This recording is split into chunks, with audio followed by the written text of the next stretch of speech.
본 방송에서 제공하는 투자 정보는 투자 판단에 대한 조언입니다. 방송에서 제공하는 주식의 가치, 가격 상승 및 하락에 대해서는 방송사에서 보장하지 않습니다. 시청자 여러분 안녕하십니까? 깊이 있는 인사이트로 여러분들의 투자를 잘 이끌겠습니다. 저는 강관우입니다. 저는 이소연입니다. 지난번에도 그러더니 어제도 외국인의 대규모 선물 매도가 시장을 어렵게 했습니다. 이 업종 저템할 것 없이 다 같이 떨어졌는데요. 간밤에 미국 시장도 낙폭을 확대해서 걱정입니다. 자, 코스피 2,560선까지 떨어져 있고요. 코스닥도 820선까지 전 고점 대비 벌써 100포인트가량 하락한 상태입니다. 코스닥 신용잔고가 여전히 높습니다. 위험 관리가 필요해 보입니다. 간밤 미증시 3대 지수 일제히 하락 마감했습니다. 닷새 만에 상승했던 미증시 바로 하루 만에 상승분을 반납하면서 하락 마감했는데요. 국채금리도 급등하고 달러 인덱스 역시 올해 최고치를 경신하면서 투자 심리를 약화시켰습니다. 여기에 더해서 연방정부의 셧다운 이슈까지 아직도 남아있으니까요. 자, 오늘 우리 증시 어떻게 대응해야 될지 궁금하신 분들 서울경제와 함께해 주시면 좋겠습니다. 자, 오늘 서울경제TV 정말 다양한 정보로 시청자 여러분들께 도움되는 내용들만 준비해 왔습니다. 수요일장 우리 시청자 여러분들께서도 증시팔도 화이팅입니다. 화이팅! 미국 시장 그리고 암호화폐 시장 함께 알아보겠습니다. 오늘도 더드림 에센스의 우혜진 전문가 함께하겠습니다. 안녕하세요. 네, 안녕하세요. 아, 미국 시장 걱정이네요. 네, 정말 이 불이 난 게 아닌가 싶을 정도로 정말 깜짝 놀라는 그런 하루였습니다. 자, 뉴욕 증시 3대 지수 모두 1%대로 하락을 하면서 마감을 했습니다. 다우지수 같은 경우는 1.14% 빠져서 33,618선에 지금 기록을 했는데 3월 이후에 가장 큰 낙폭을 기록한 겁니다. 지금 매크로 환경이 정말 급격하게 악화가 되어 있는 상황이죠. 국채금리 상승하고 달러는 강세고 또 연방정부의 셧다운 위험 등등등 지금 긴장을 늦출 수 없는 상황이라고 말씀을 드릴 수가 있겠습니다. 자, 인플레이션 우려에 대해서 계속해서 경고를 해왔던 이 제이미 다이먼 JP모건 CEO죠. 7%의 금리를 언급을 했는데요. 금리가 3%에서 5%대로 오를 때보다 5에서 7%로 인상되는 게 정말 훨씬 더 고통스러울 거다라고 좀 발언을 하면서 전 세계가 7%에 대한 금리 좀 준비가 돼 있는지 모르겠다라면서 우려와 또 이런 의미심장한 발언을 했습니다. 연준이 이제 긴축 막바지에 이르렀다라는 전망이 사실은 강한 상황에서 7% 레벨까지 좀 언급한 게 시장에는 아무래도 큰 부담이 됐습니다. 또 카시카리 연은 총재가 연준이 2회 금리 인상한 후에 인플레이션이 2%로 낮아지고 또 경제가 연착륙할 거란 확률이 60%지만 인플레이션 압력이 좀 고착화돼서 금리를 2회 이상 올려야 될 이 확률 40% 정도 된다라고 언급을 했습니다. 계속해서 이제 금리 인상에 대한 발언들, 이 투자 심리 좀 시장의 그런 분위기들을 좀 위축시키고 있는 상황입니다. 자, 국채금리도 살펴보도록 하겠습니다. 국채금리 지금 2007년 이후에 최고치를 기록을 했죠. 10년물 같은 경우는 16년 만에 최고치인 4.55%, 또 2년물은 5.14% 정도를 가리키고 있습니다. 이 베어 스티프닝, 이게 좀 장기물 국채금리가 더 빠르게 오르고 있는 현상인데 지금 이런 현상이 이어지고 있는 상황입니다. 연준이 금리를 좀 한 번 정도 올릴 거다라는 전망에 2년물 이제 금리는 소폭으로 좀 오르는 반면에 장기간 고금리 전망에 장기금리가 더욱 더 빠르게 오르고 있는 상황이죠. 또 미국 정부의 셧다운에 대한 이 불안감, 미국 정부의 이 국채 발행 증가 전망으로 이어지면서 국채 가치가 좀 급격하게 떨어지고 있습니다. 전 세계적으로 이 위험 자산을 통해서 장기적인 이 불안으로 인해서 금리가 계속 좀 상승할 거라는 우려가 치솟고 있습니다.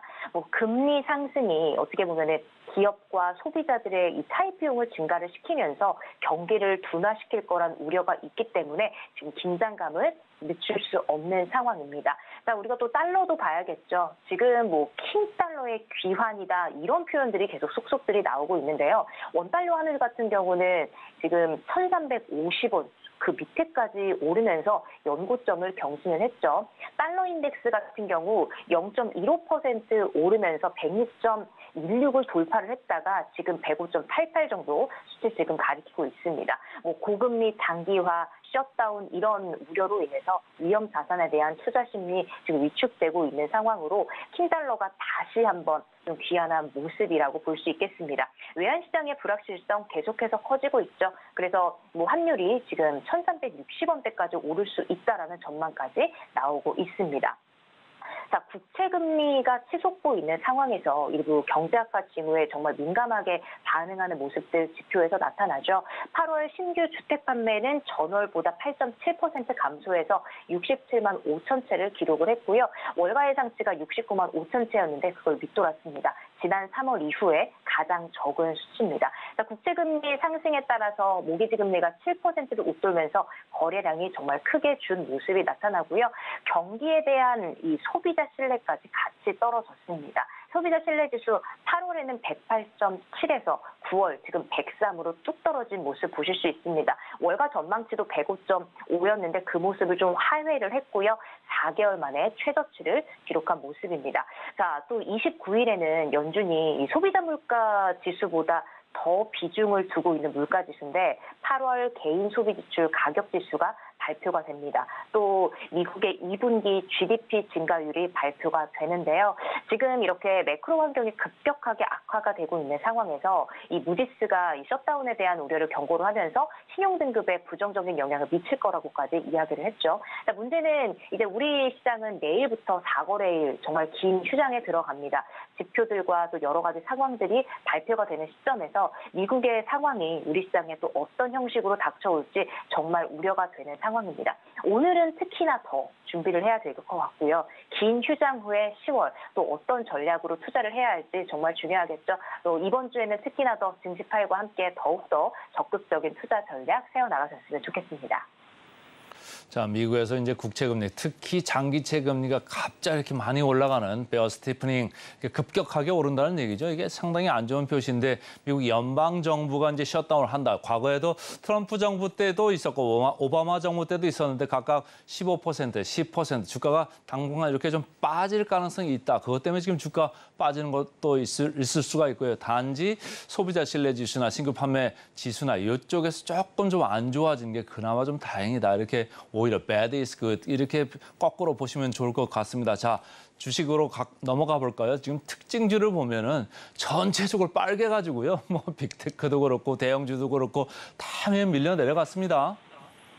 네, 지금 보시면 아시겠지만 정말 빨갛습니다. 놀랄 정도로 너무나 화면이 빨갛게 채워져 있는데 M7 일제히 하락을 한 모습 보실 수 있습니다. 뭐 어떤 종목 특징적으로 이야기하기가 힘들 정도로 많이 빠진 모습인데 특히 아마존의 급락세가 정말 큽니다. 지금 아마존 같은 경우는 계속해서 좀 하락을 이어가고 있는 흐름들 제가 전해드렸었잖아요. 근데 오늘 같은 경우는 4% 넘게 빠졌습니다. 아무래도 이 미국 정부가 아마존을 상대로 전자상거래 시장에서의 단독점 소송을 제기한 이슈 오늘 조금 크게 작용을 했는데요. 이 쇼핑객들을 위해서 이 품질을 떨어뜨리고 좀 판매자들에게 과도한 요금을 부과한 게 좀 드러났다라고 이야기하면서 소송을 제기한 이유를 밝혀왔습니다. FTX는 특히나 더 소비자들에 대한 지속적인 피해를 막기 위해서 아마존이 자산을 매각하도록 좀 강제하는 방안을 검토를 해달라고 법원에 요청을 했습니다. 아마존은 당연히 좀 즉각 반박을 한 상태고요. 이번 소송 같은 경우에 FTC가 올해 들어서 아마존을 상대로 제기한 4번째 소송입니다. 아마존은 또 어떻게 대응을 해나갈지 아마존에 대한 이슈 우리가 계속해서 좀 지켜볼 필요가 있겠습니다. 오늘 엔비디아 이야기 잠깐 해볼 텐데 엔비디아 오늘 0.74% 하락을 했습니다. 사실 어떤 큰 악재가 있어서 하락을 했다기보다는 지금 전체적인 분위기 속에서 전체적으로 좀 내려가는 장세라고 좀 볼 수가 있는데 엔비디아가 이제 팹리스에 정말 크잖아요. 팹리스 반도체 회사들의 위기라고 제가 좀 표현을 하고 싶습니다. 엔비디아 같은 경우는 AI 반도체 시장이 정말 절대 강자죠. AI 산업에 대해서 지금 굉장히 앞으로의 미래성도 밝고 올라가고 있는데 좀 이 악재라고 좀 표현할 수 있는 게 최근에 반도체 산업에서 빅테크 기업들을 비롯한 주요 반도체 구매 회사들이 높은 이익률을 남기게 되는 팹리스 반도체 설계 회사를 거치지 않고 자체적으로 반도체를 설계해서 직접 파운드리 업체에 생산을 맡기는 추세가 뚜렷해지고 있습니다. 자, 그렇게 되면 엔비디아에도 조금은 영향을 줄 수가 있는 상황이 되겠죠. 이 엔비디아의 주가가 또 안정적으로 추가적으로 상승을 하려면 이 팹리스 반도체 회사로서 좀 장기적인 고성장에 대한 믿음을 투자자들한테 좀 심어줄 필요가 있어 보입니다. 엔비디아를 관심 있게 보시는 분들 좀 이런 내용도 참고하시면 좋을 것 같습니다. 자, 금융주 좀 말씀을 드릴 텐데 금융주도 여기 보면 전체적으로 빨갛습니다. 금리 불확실성에 대해서 일제히 좀 약세를 보인 모습인데 JP모건 CEO가 발언, 7% 금리에 대한 발언도 있었고 여러 가지 이슈들로 인해서 금융주 전체적으로 하락한 모습 볼 수 있는데 골드만삭스, JP모건, 아메리칸 익스프레스 등등등 뱅크 오브 아메리카까지 일제히 좀 하락한 모습을 보실 수가 있습니다. 자, 이번에는 리비안 소식 좀 전해드리도록 할게요. 전기차 이슈 중에서 테슬라를 빼고 좀 리비안도 그렇고 지금 니콜라도 그렇고 오늘 정말 급등을 한 모습인데요. 리비안 같은 경우는 지금 3분기에 대한 납품, 이 서프라이즈를 예상을 하면서 좋은 흐름을 보여주고 있는 상황입니다. 자, 리비안이 테슬라의 대항마로 불리고 있는 거 모두 알고 계실 겁니다. 자, 분기 납품 실적이 월가의 예측을 훨씬 더 뛰어넘을 걸로 좀 예상을 하고 있는데요. 리비안 같은 경우에 3분기 배송 추정치 지금 14,000대입니다. 리비안이 10월 3일 정도에 지금 여러 가지 데이터를 보고할 것으로 예상이 되는데 다음 주 방송에서 좀 전해드릴 수가 있을 것 같네요. 2분기에 좀 납품 실적 호조에 힘입어서 3개월 동안 주가가 무려 이 100%가 넘게 급등한 모습을 보실 수가 있는데 리비안의 생산 개선되고 있고요. 아로네스 전기차, 이 전기 스포츠 유틸리티 차량에 대한 기본 수요도 여전히 강한 상태고 또 3분기 납품 실적이 단기 촉매제가 될 걸로 시장은 지금 예상을 하고 있습니다. 리비안이 공급망 개선과 또 내부 부품 사용을 통해서 유리한 비용 구조를 또 실현함에 따라서 긍정적인 전망이 나오고 있기 때문에 앞으로의 전기차에 대한 전체적인 섹터 또 개별 종목들도 우리가 계속해서 흐름 지켜보면 좋을 것 같습니다. 오늘 전반적으로 주가가 많이 떨어진 게 많아가지고 오늘 리비안 그나마 좀 소식이 좀 긍정적으로 보이네요. 자, 비트코인 쪽으로 가볼까요? 비트코인 어땠습니까? 네, 비트코인 제가 지난번에도 계속해서 횡보장이다 이 말만 많이 했다고 전해드렸었는데 그래도 정말 신기할 정도로 이 박스권을 정말 잘 유지를 해주고 있습니다. 오늘도 긴 횡보세 이어가면서 3,550만 원 선 지금 흘러가고 있는데 이 3,515만 원 선 이 정도를 좀 지지를 해준다면 큰 악재가 없다면 다시 한번 좀 상승 반등이 나올 가능성이 있을 것 같다라는 말씀 좀 드리도록 하겠습니다.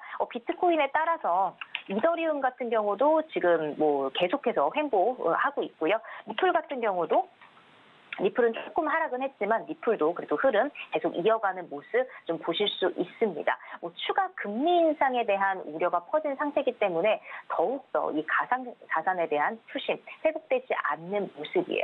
하반기 최대 호재로 꼽히고 있는 지금 비트코인 현물 ETF의 심사 결과 이제 다음 달로 지금 예정이 되어 있죠. 자, 그런데 이 결과가 나오게 되는데 SEC에서 이런 ETF에 대한 승인 또 거부, 또 심사 자체를 연기할 수도 있기 때문에 우리가 그 심사 결과가 어떻게 나오는지 좀 지켜볼 필요가 있겠습니다. 그에 따라서 또 투심도 많이 조금 회복된 상태인데 지금 오늘 이 공포 탐욕 지수 46을 기록한 모습 보실 수 있습니다. 미국 연방정부의 지금 셧다운 위기가 계속해서 고조가 되고 있는 상황이죠. 그렇기 때문에 이 가상자산 법안 처리에도 차질이 생길 수 있다라는 우려가 나오고 있습니다. 안 그래도 지금 좀 뜨뜨미지근 흐지부지 또 악재들이 계속 나오고 있는 상황에서 이 가상자산에 대한 미래 또 미국에서 어떻게 좀 대처를 할지 좀 궁금해지는 부분이고요. 이런 소식과 이어서 이제 리플, 갤럭시 디지털, 코인베이스와 같은 암호화폐 리더들이요. 미국의 엄격한 규제 조건과 또 암호화폐 단속 속에서 유럽으로 이동하고 있다라는 소식들이 지금 속속들이 전해지고 있습니다. 갤럭시 디지털은 최근에 신규 채용을 통해서요. 유럽 사업 확산 계획을 발표를 했고요. 리플 CEO도 영국과 또 다른 유럽 국가에서의 그 채용 계획을 밝혔습니다. 코인베이스도 현재 이 미국 증권거래위원회와 미국 내 규제 명확성, 암호화폐 규제를 위해 계속해서 싸우고 있는 상황이에요. 이 스페인은행의 암호화폐 거래소, 이 커스터디 원래 제공 업체로서의 AML, AML이 자금 세탁 방지거든요. 이런 것들을 등록을 완료했다. 라고 발표를 했습니다. 앞으로도 암호화폐 이 가상자산의 시장의 흐름들 계속 좀 지켜보면 좋을 것 같습니다. 오늘도 새벽 일찍부터 고생 많았습니다. 고맙습니다. 네, 고맙습니다.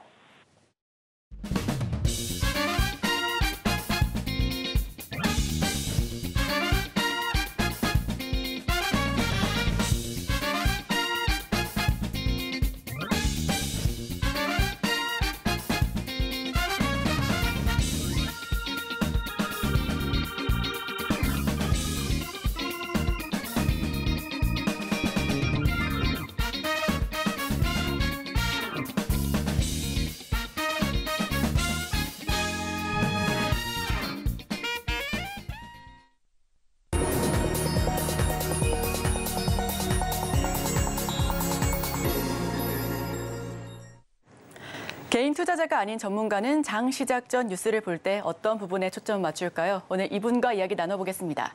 루크투자연구소 임순재 대표 모십니다. 어서 오세요. 네, 안녕하십니까? 네, 임순재 대표와 하는 오늘의 일면 화면을 통해서 주제 만나보시죠. 오늘의 헤드라인 3분기 나아진다더니 다시 들이온 어닝 쇼크. 시작부터 무겁습니다. 그렇죠. 고금리 장기화 우려와 국채 금리 급등 그리고 또 국제 유가까지 상승하면서 전반적으로 투심이 약화되고 있는데 우리 대표님께서는 우리 기업들의 3분기 실적 어떻게 보실까요? 네, 이제 뭐 9월 말이 되면 이제 3분기가 이제 끝나게 되죠. 뭐 지금 뭐 추석 연휴 때문에 상대적으로 조금 이제 뭐 말일이 아니라 그 지금 이미 뭐 3분기 실적에 대한 이제 얘기들이 나오기 시작을 했다라고 보시면 될 것 같습니다. 뭐 정부나 아니면 많은 이제 전문가들도 올해 이제 전망치를 본다라고 하게 되면 상저하고를 많이 예상을 했습니다. 뭐 작년 연말 이후서부터 계속 좀 이제 세계 경기에 대한 글로벌 경기에 대한 이제 둔화 우려감이 계속 커졌고 대신 이제 상반기를 지나서 하반기에 좋아지는 그런 모습을 보일 것이다라는 그런 예측치를 많이 했는데 실질적으로 조금 거꾸로 가는 그런 이제 모습을 좀 보이고 있습니다. 상반기에는 상당 뭐 비교적 좋은 그런 주가 흐름을 보이다가 하반기에 조금 주춤하는 그런 모습을 좀 이어가고 있는 그런 상황이다라고 보시면 될 것 같고요. 뭐 이렇게 된 가장 큰 이유는 조금 전에 말씀했듯이 지금 뭐 미국에서 기준금리가 금리가 계속 올라가고 있는 그런 상황이다라고 보시면 될 것 같습니다. 여기에 최근에 국제 유가도 다시 이제 재상승을 하면서 뭐 WTI 기준으로도 뭐 92달러, 93달러대까지 이제 올라왔다라고 보시면 될 것 같고요. 여기에 뭐 중국 뿐만 아니라 미국의 이제 정책적인 여러 가지 불확실성이 확대가 되면서 시장 전체적으로 투심이 좀 악화되고 있는 그런 모습이다라고 보시면 될 것 같습니다. 뭐 그러다 보니까 이제 기업 입장에서도 보면 이제 기존까지 이제 좋아질 것이다라는 기대감에서 조금 한 발짝 물러서면서 약간은 이제 불확실성이 좀 확대된다라는 측면에서 기업 실적도 조금 부진한 그런 모습을 보일 것이다라는 게 지금 전체적인 시장 예측치다라고 보시면 될 것 같고요. 대표적으로 이런 이제 자료를 많이 이제 생성을 하고 있는 FN 가이드에 따르면 지금 뭐 국내 상장사 중에서 240, 그러니까 증권사 3군데 이상 목표 주가가 나오고 있는 249개 회사를 본다라고 하게 되면 3분기 예상 영업이익을 45조 4,906억 원으로 지금 추정을 하고 있습니다. 이거는 일주일 전에 비해서는 0.45% 감소한 그런 모습이고요. 한 달 전에 비해서는 1.3% 정도 하향 조정을 한 겁니다. 게다가 석 달 전보다는 지금 3% 가까운 그런 이제 영업이익이 감소할 것이다라고 지금 발표한 상황이다라고 하게 되면 그만큼 기업 실적들이 예상보다는 좀 둔화될 가능성은 있다라고 보시면 될 것 같고요. 다만 이제 전년도 대비로 기준을 본다라고 하게 되면 한 1% 정도 증가할 것이다라고 예상들 하고 있습니다. 그렇지만 이거는 이제 한전이라는 이제 변수가 좀 작용을 했다라고 보시면 될 것 같고요. 한전 같은 경우에 작년에 큰 적자 폭을 기록을 했습니다. 올해 이제 전기료 인상으로 인해서 3분기에는 이제 소폭 흑자를 기록을 할 것이다라는 그런 기대감 때문에 이런 이제 전망치가 플러스를 기록을 했지만 뭐 한전을 빼고 본다라고 하게 되면 전반적인 기업들의 영업이익은 뭐 감소세를 뭐 보이는 거 아니냐라는 그런 이제 생각도 같이 해볼 수 있다라고 보시면 될 것 같습니다. 특히 이제 그 국내 이제 업종별, 그러니까 시가총액 이제 상위 업종을, 그러니까 상위 기업을 본다라고 하게 되면 대부분 대부분이 좀 하락을 하겠다라고 지금 예상을 하고 있다라고 보시면 되는데요.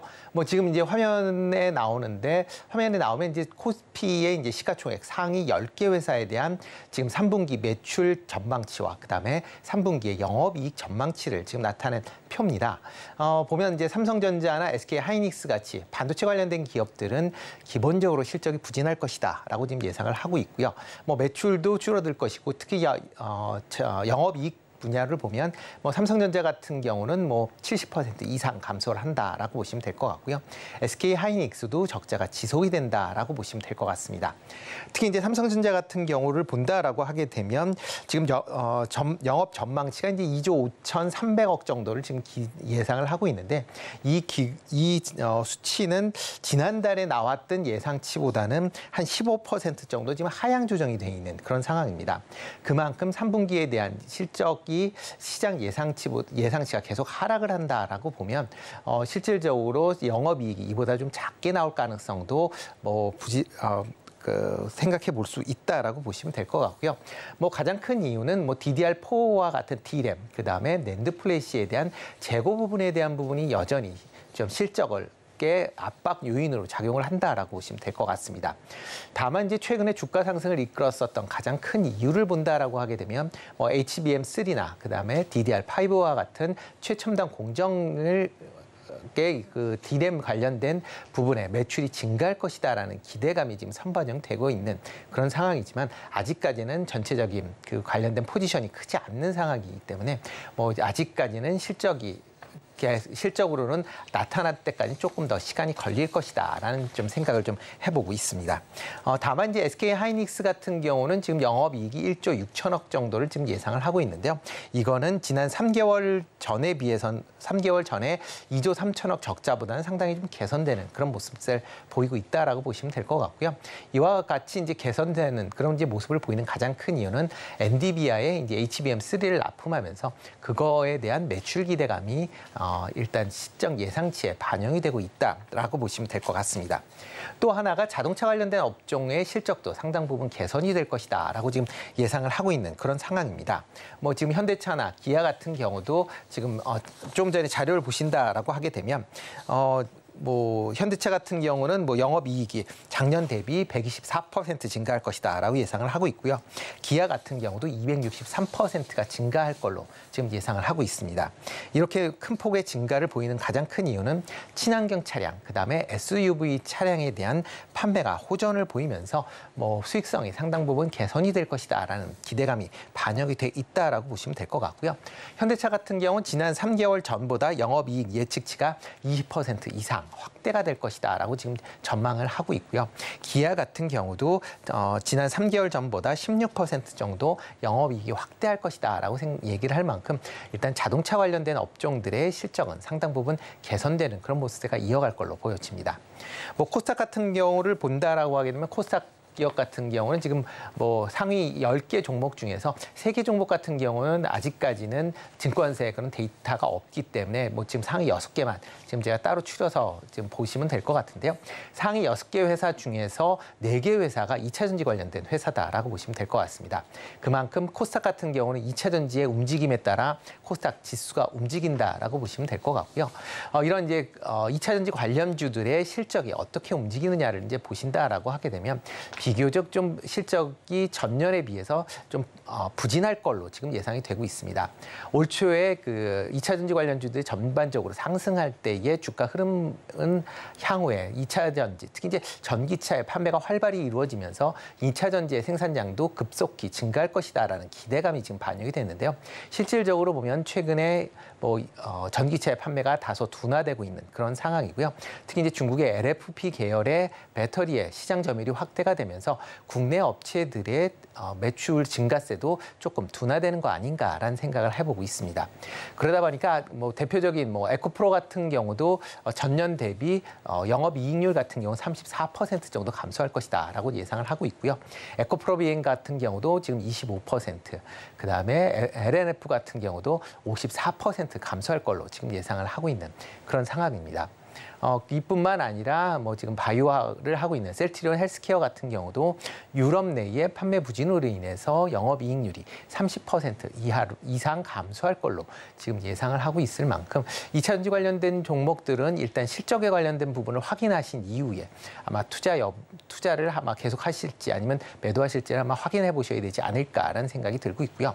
엔터 관련된 종목들은 올해 내에 계속 그 실적이 좋아지고 있는 그런 모습을 좀 보이고 있습니다.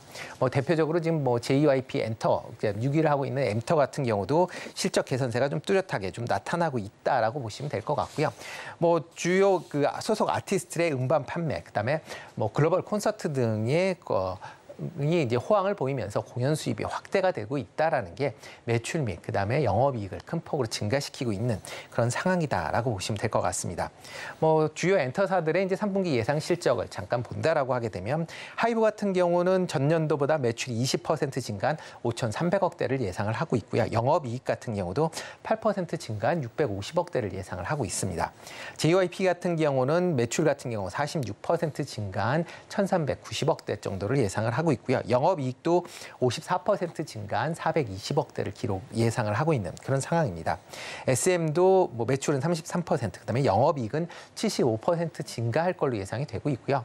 아마 하반기 이후에도 이런 K 콘텐츠 관련된, 그러니까 K 이제 팝 관련된 그런 기획사 중심으로는 좀 더 주가 상승 여력이 있지 않을까라는 생각은 해보고 있습니다. 네, 글로벌 매크로 이슈나 아니면 개별 종목의 이슈 등으로 증권사들이 각 종목들의 목표가를 줄지어 하향 조정하고 있습니다. 반도체만 하더라도 3분기에 낸드 플래시나 디램 업황 회복으로 인해서 간다 했지만 사실 주가가 크게 올라가거나 그런 뚜렷한 모습은 보여주지 않았었거든요. 자동차도 그렇고 코스닥 쪽으로 넘어가면 2차 전지나 엔터도 마찬가지일 텐데, 자, 그렇다면 이런 지지부진한 상황 속에서 투자 키워드는 어떻게 잡아봐야 될까요? 네, 여전히 실적 중심으로 보셔야 되지 않을까 싶습니다. 특히 이제 3분기에 이제 접어든다, 그러니까 3분기가 이제 끝나는 시점이기 때문에 아마 다음 달부터는 본격적으로 실적에 대한 얘기가 나올 것이다라고 보여지고요. 이런 이제 실적 상황이 개선되고는 그렇게 이제 턴어라운드가 기대가 되는 여러 이제 업종들이 있기 때문에 그런 업종 중심으로 관심 있게 좀 보시면 어떨까 싶습니다. 여기에 덧붙여 최근에 수출 지표를 보더라도 수출 개선세가 이제 보여지는 그런 업종 중심으로 좀 관심을 가지실 필요가 있지 않을까라는 생각을 해보고 있습니다. 다만 이제 시장 전체적으로 보면 중국의 리오프닝이 재개됐음에도 불구하고 여전히 중국 경제가 둔화세가 지속이 되고 있다라는 거는 국내 수출 업체 입장에서 보면 상당히 이제 부담으로 작용할 수 있다라는 것도 같이 좀 확인해 보셔야 될 것 같고요. 그렇기 때문에 중국에서 어떠한 이제 경기 부양책 아니면 지금 시장에서 이제 우려하고 있는 중국 부동산 관련된 기업들의 우려감이 어떤 식으로 씻겨 나갈지에 대한 부분도 같이 좀 확인해 보셔야 되지 않을까라는 생각을 해보고 있습니다. 특히 이제 글로벌 금리가 계속 이제 고금리가 지속이 될 것이다라는 그런 이제 얘기들과 그다음에 고유가에 대한 그런 이제 부담들도 아마 기업들한테는 부정적인 영향을 미칠 수 있기 때문에 어떻게 보면 기업 실적이 좋아지는 거와 나빠지는 거를 좀 더 확인해 보실 필요가 있다라고 보시면 될 것 같고요. 국내에서 대표적인 업종이다라고 하게 되면 반도체 업종이다라고 보시면 될 것 같습니다. 전체 시가총액의 40% 가까운 비중을 차지할 만큼 중요한 섹터다라고 보시면 될 것 같고요. 일단 반도체 관련돼서는 하반기 이후에, 그러니까 일단 하반기 이후서부터 점진적으로 이제 개선되는 모습이 보일 걸로 보여지고 있습니다. 실적 같은 경우도 지난 상반기에 비해서 하반기에 개선이 될 걸로 예상이 되고 있고요. 특히 이제 내년에 반도체 업황이 본격적으로 개선이 될 것이다라는 이제 많은 리서치나 이제 전문가 집단에서 얘기를 하고 있으니까 그런 부분에 좀 주목해서 보실 필요가 있다라고 보시면 될 것 같습니다. 특히 이제 HBM3나 DDR5와 같은 최첨단 공정에 대한 매출 성장세가 아마 올 4분기가 아니면 내년에 크게 잡힐 걸로 예상이 되니까 그런 점도 감안해 주시면 좋을 것 같고요. 다만 이제 미중 간의 반도체 경쟁이 격화되면서 그런 부분은 조금 부담으로 작용할 가능성은 있다라고 보여집니다.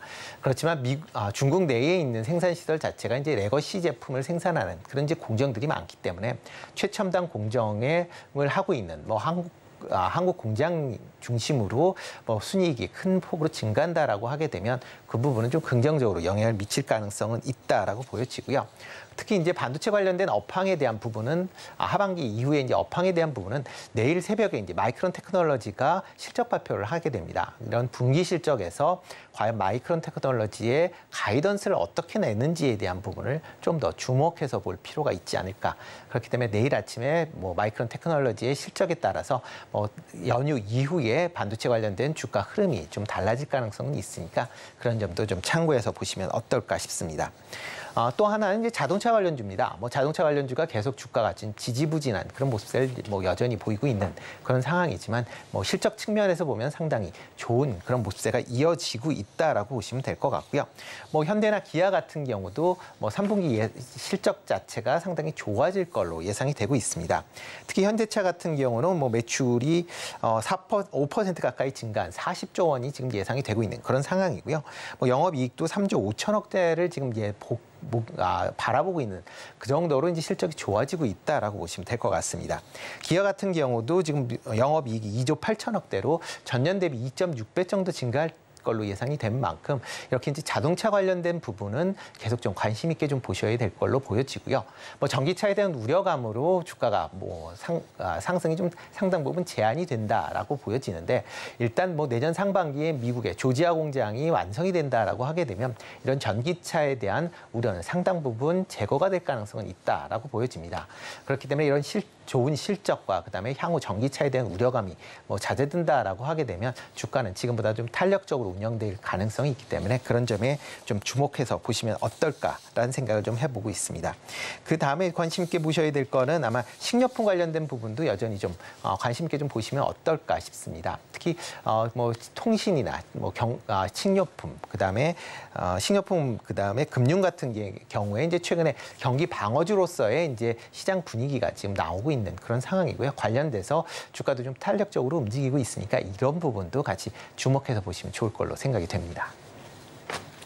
네, 전반적으로 국제 유가 급등이라거나 아니면은 뭐 국채 금리 상승 이런 매크로 이슈가 굉장히 강하게 우리 시장에도 침투가 되고 있습니다. 여기에 더해서 간밤에 기술주도 크게 빠지고요. 오늘 우리 시장 하반기에 어떤 모습이 이제 보여질지 묶인 실타래는 또 어떻게 풀어가야 될지 하나하나 좀 체크해 봐야 될 부분인 것 같은데 자, 그렇다면 이제 여기서는 또 어떻게 수혜받을 수 있는 업종이 있고 또 이제 종목 얘기로 바로 들어가 볼까요? 네, 뭐 일단 뭐 추석이 뭐 다가왔기 때문에 오늘 뭐 투자하시다라고 얘기하기는 조금 어렵다라고 보여지고요. 아마 오늘까지는 추석 연휴가 길기 때문에 여러 가지 이제 또 이벤트가 발생할 가능성이 있다라고 보시면 될 것 같습니다. 특히 월말에 이제 각종 경제 데이터가 나온다라는 부분이 있고요. 또 하나가 이제 미국의 셧다운 여부가 아마 저희가 연휴 기간 동안에 나올 것이다라고 보여집니다. 만약 셧다운이 된다라고 하게 되면 추석 연휴 이후에 상당히 주가에 부정적으로 영향을 미칠 수 있으니까 그런 점을 감안해서 좀 보시면 좋을 걸로 생각이 되고 있고요.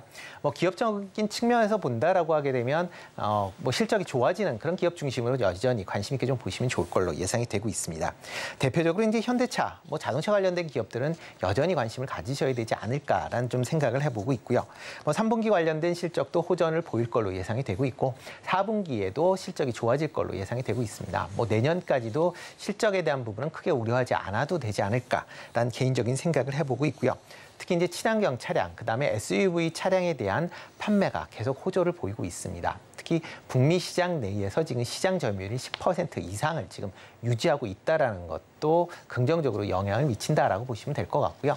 뭐 북미뿐만 아니라 뭐 인도나 아니면 베트남 같은 신흥국 시장 내에서도 판매량이 상당히 증가하고 있다라는 것도 조금 관심 있게 좀 보시면 좋을 걸로 예상이 되고 있습니다. 특히 뭐 내년도 상반기에 이제 미국 내에서 전기차가 생산이 된다라고 하게 되면 지금과 같은 전기차 디스카운트는 어느 정도 해소가 될 수 있다. 라는 관점에서 지금 주가는 상대적으로 좀 저평가되어 있는 구간이다라고 보시면 될 것 같고요. 특히 이제 최근에 주주 환원 정책들이 이제 많이 발표가 되다 보니까 지금 현대차 그룹 같은 경우도 순이익의 한 25% 정도를 배당을 하겠다라고 발표한 상황입니다. 현재와 같은 올해의 이제 지금 영업이익이나 순이익을 감안한다라고 하게 되면 지금 현대차의 배당 순이익률은 연간 기준으로 5%가 넘는 그런 수준이다라고 보시면 될 것 같고요. 그러다 보면 상당히 배당주로서도 상당히 매력적이다라고 보시면 될 것 같습니다. 특히 현대차 우선주 같은 경우에는 지금 그러니까 보통주에 비해서 절반 정도의 가격을 머무르기 때문에 뭐 배당 수익률로만 본다라고 하게 되면 거의 10%에 가까운 그런 배당 수익률을 기대할 수 있는 그런 종목이다라고 보면 뭐 다른 여타 이제 배당주에 투자하시는 것보다는 아마 현대차나 현대차 우선주에 투자하신 배당 관점으로 투자를 하시는 것도 하나의 투자의 방법이 아닐까라는 생각을 좀 해보고 있습니다. 그다음에 이제 식료품 관련돼서 농심도 여전히 조금 관심 있게 좀 보시면 어떨까 싶습니다. 뭐 3분기 실적이 상당히 이제 호조를 보일 걸로 지금 예상이 되고 있는데요. 뭐 시장 예상치를 본다라고 하게 되면 매출 같은 경우는 8% 증가한 8,780억대를 지금 예상을 하고 있고요. 그다음에 영업이익도 75% 증가한 479억을 예상을 하고 있습니다. 지난 3개월 전에 비해서는 뭐 영업이익 측면에서 보면 430억 그러니까 3개월 전에 430억 정도를 예상을 했으니까 그거에 비해서 뭐 큰 폭으로 그러니까 영업이익이 증가할 것이다라고 예상을 하고 있는 그런 상황이고요. 특히 뭐 국내 같은 경우에는 뭐 일부 제품 가격을 인하했다라는 부분이 부정적으로 영향을 미치겠지만 뭐 신제품 중심으로 다시 뭐 가격을 조금 높이는 그런 이제 모습세도 보이고 있고요. 특히 국내보다는 해외 수출이 계속 잘 이루어지고 있다라는 게 실적이나 영업이익 측면에서 상당히 좀 긍정적으로 영향을 좀 미칠 수밖에 없다라고 보시면 될 것 같습니다. 특히 이제 미국 내에 이제 작년에 제2공장이 완공이 되면서 미국 내 그 매출이 큰 폭으로 증가하고 있는 모습이 상당히 좀 긍정적이다라고 보시면 될 것 같고요. 미국뿐만 아니라 일본이나 그다음에 베트남 동남아 지역 내에서 지금 한국 라면의 판매가 호조를 보이고 있다는 점도 3분기 실적이 상당 부분 개선이 될 가능성도 있고요. 하반기 이후에도 팝에 같이 맞물려서 K라면에 대한 수출 성장세는 이어질 걸로 예상이 되니까 그런 점에서 상당히 좀 긍정적으로 보시면 좋을 것 같고요. 또 하나가 최근에 이제 출시됐었던 먹태깡이라는 이제 스낵이 있습니다. 그게 뭐 지금 뭐 품귀 현상을 보일 만큼 상당히 인기가 있는 그런 품목이기 때문에 그런 부분도 매출 기업 실적에 상당히 좀 긍정적으로 작용할 가능성은 있다라고 보여집니다. 그 다음에는 이제 통신 관련주로 SK텔레콤도 조금 관심 있게 좀 보시면 어떨까 싶습니다. 뭐 최근 뭐 대표적으로 통신주는 이제 경기 방어주다 입장에서 접근을 하신다라고 보시면 될 것 같고요. 뭐 일단 매출 같은 경우는 가입자가 꾸준한 모습을 보이고 있기 때문에 뭐 떨어진다라고 보시면 지는 않을 걸로 보여지고요. 특히 28GHz의 5G에 대한 투자가 상당 부분 이제 감소가 될 걸로 보여지면 비용 측면에서 보면 상당히 긍정적으로 영향을 미칠 가능성은 있다라고 보여집니다. 대신 이제 5G 관련돼서 이음이라는 이런 특화망 중심으로 뭐 향후에 확장이 될 걸로 예상이 된다라고 하게 되면 뭐 통신 관련주들은 그런 관점에서 좀 더 보시면 좋을 것 같고요. 특히 그 SK텔레콤 같은 경우는 최근에 AI에 대한 투자를 확대하고 있는 그런 모습을 보이고 있습니다. 전일 뭐 A닥이라는 그런 이제 AI 브랜드를 이제 본격적으로 출시를 하면서 AI 시장에 접근을 하고 있다라고 보시면 될 것 같고요. 특히 이제 자회사를 통해서 이제 사피온을 통해서 자회사인 사피온을 통해서 뭐 AI 추론용 칩인 X330을 연내에 공개할 걸로 예정이 되어 있습니다. 현재는 이제 AI 생성용 칩에 대한 뭐 분위기가 상당히 좋지만 향후에는 AI 추론용 칩이 좀 더 시장 규모가 더 클 것이다라고 예상을 하고 있기 때문에 이런 추론용 칩을 활용한 이런 AI 분야에도 계속 좀 관심 있게 보시면 어떨까라는 생각을 해보고 있고요. 향후에 뭐 6G 관련된 분야도 계속 관심 있게 보고 있으니까 그런 점도 같이 확인해 보시면 좋을 걸로 생각이 됩니다. 네, 추석 연휴 기간 동안 우리는 푹 쉬는 게 아니라 연방정부의 셧다운 이슈를 계속해서 민감하게 지켜봐야 될 것 같습니다. 다만 이렇게 변동성 큰 시장에서는 다시 한번 실적, 정말 실적이 관건인 것 같은데요. 그 내에서 세 가지 종목 꼽아봤습니다. 첫 번째 현대차, 3분기 호실적 전망하고 있고요. 대표적으로 고배당, 그리고 지금 저평가되어 있는 종목이죠. 현대차 한번 다시금 살펴봐 보시면 좋을 것 같고요. 두 번째는 농심입니다. 농심 역시도 K-팝으로 인해서 그리고 K-드라마로 인해서 라면 정말 다양한 아까 말씀해 주셨던 과자도 그렇고요. 많은 관심을 받고 있는데요. 농심도 한번 살펴봐 주시면 좋을 것 같고요. 경기 방어주, 대표적인 경기 방어주 중에 하나죠. 통신주인 SK텔레콤까지 한번 꼽아봤습니다. 최근에 5G 이음이라거나 아니면 6G 레디로 인해서 통신주 굉장히 크게 각광을 받았는데 다시 한번 짚어보시면서 세 가지 종목 하나하나 따져봐보시면 좋겠습니다. 지금까지 루크투자연구소 임순재 대표와 함께했습니다. 오늘 말씀 고맙습니다. 네, 고맙습니다.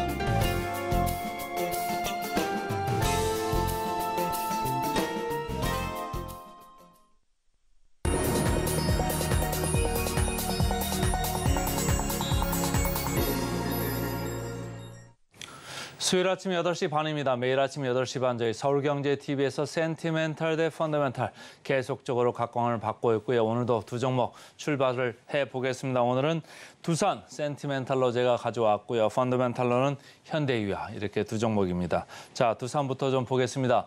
두산 최근에 주가가요. 여러 가지 매체에서 대장주로 등극을 한다라고 두산 로보틱스 이렇게 칭한 적이 많습니다. 그래서 관련해가지고 두산이 좀 급등을 했다가 주가가 안타깝게도 지금 제자리로 이렇게 돌아오고 있습니다. 주가 보시면 16만 6천 원 9월 12일 날 장중에 이렇게 고점을 친 이후에 벌써 이렇게 쭉 밀려 내려와가지고 지금 이동평균선 바로 위에 이렇게 서 있습니다. 그래서 어제 장이 좀 밀려감에도 불구하고 어제 조금 고개를 든 거는 그동안 많이 내려온 기술적인 반등 그리고 이제 바로 두산 로보틱스가 우리 연휴 쉬고 오면은 상장을 하거든요. 그러니까 그거에 대한 약간의 기대감이 있다 이렇게 보시면 되고요. 어쨌든 두산은 두산 로보틱스를 소유한 그 지주 회사 격입니다. 그러니까 두산에 대해서 계속 관심은 갖되 이제는 주연과 조연이 맞바꿀 시간이 이제 온 겁니다. 주연과 조연이 맞바꾸면 말이죠. 주가도 조금 다르게 흘러갈 가능성이 있습니다.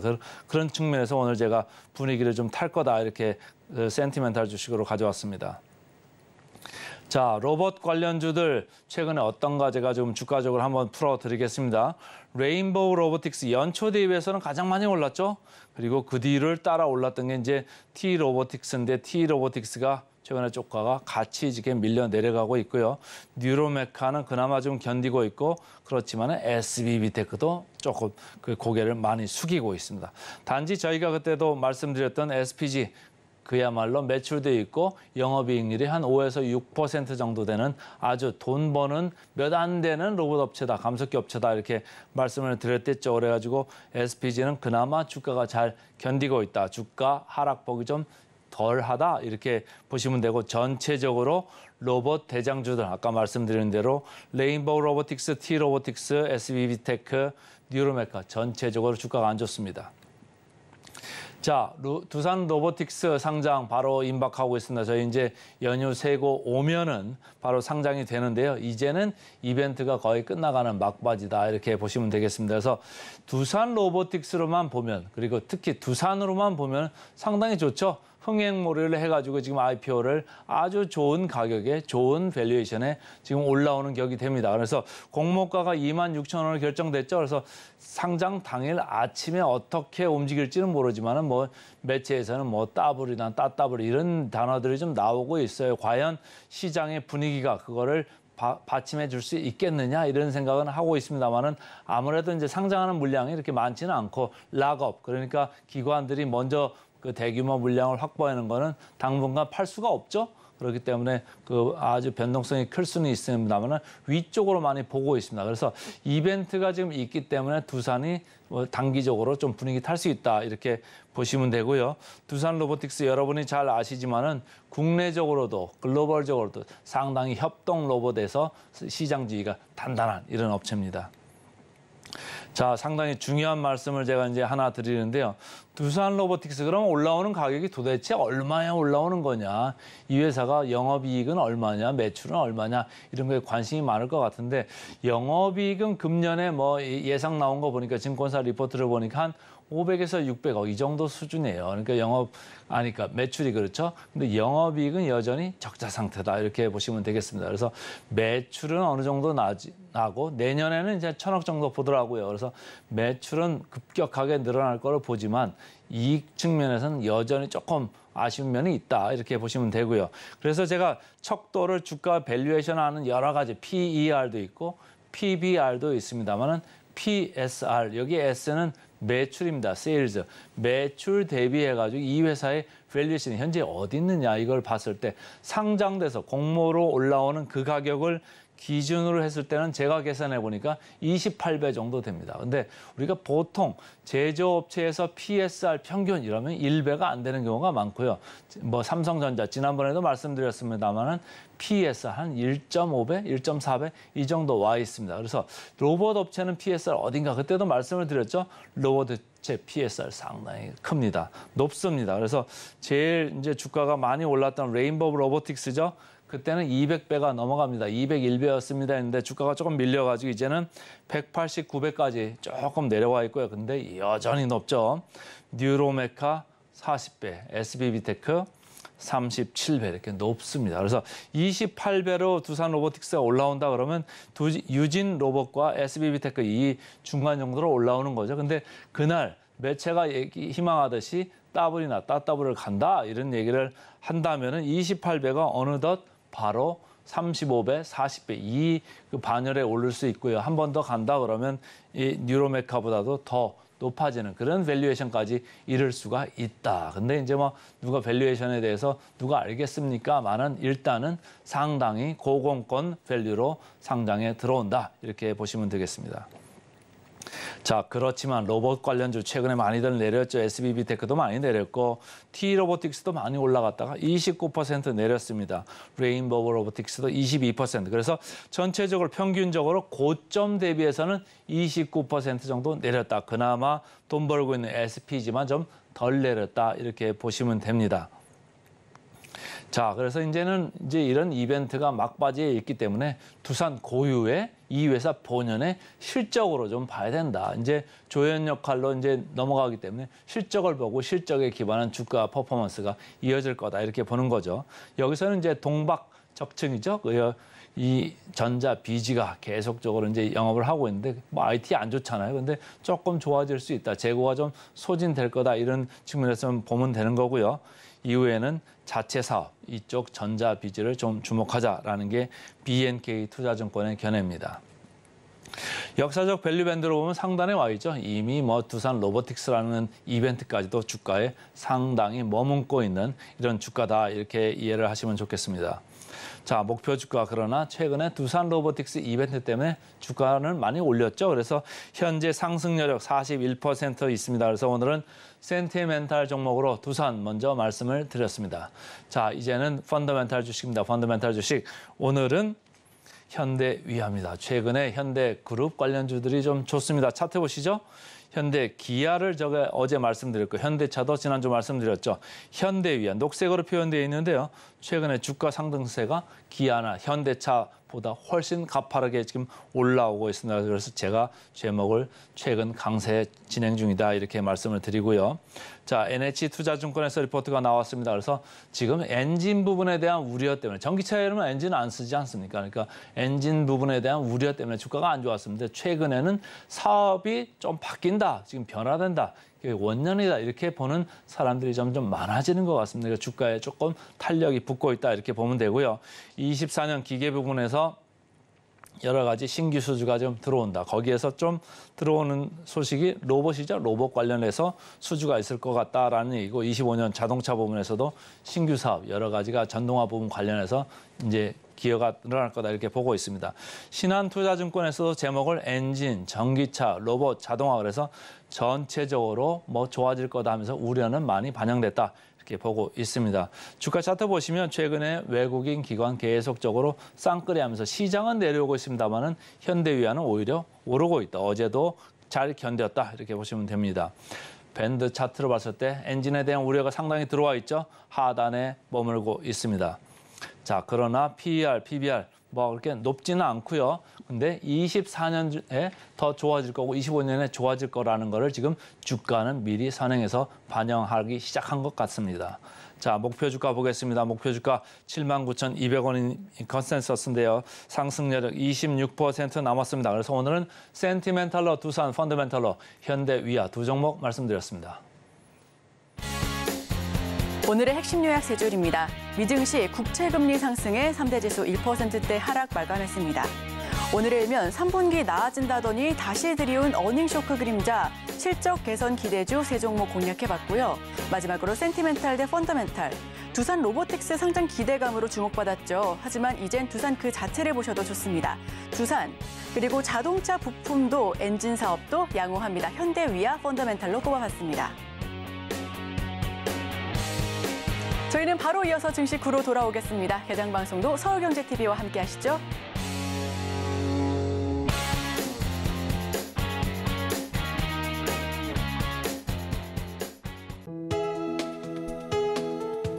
본 방송에서 제공하는 투자 정보는 투자 판단에 대한 조언입니다.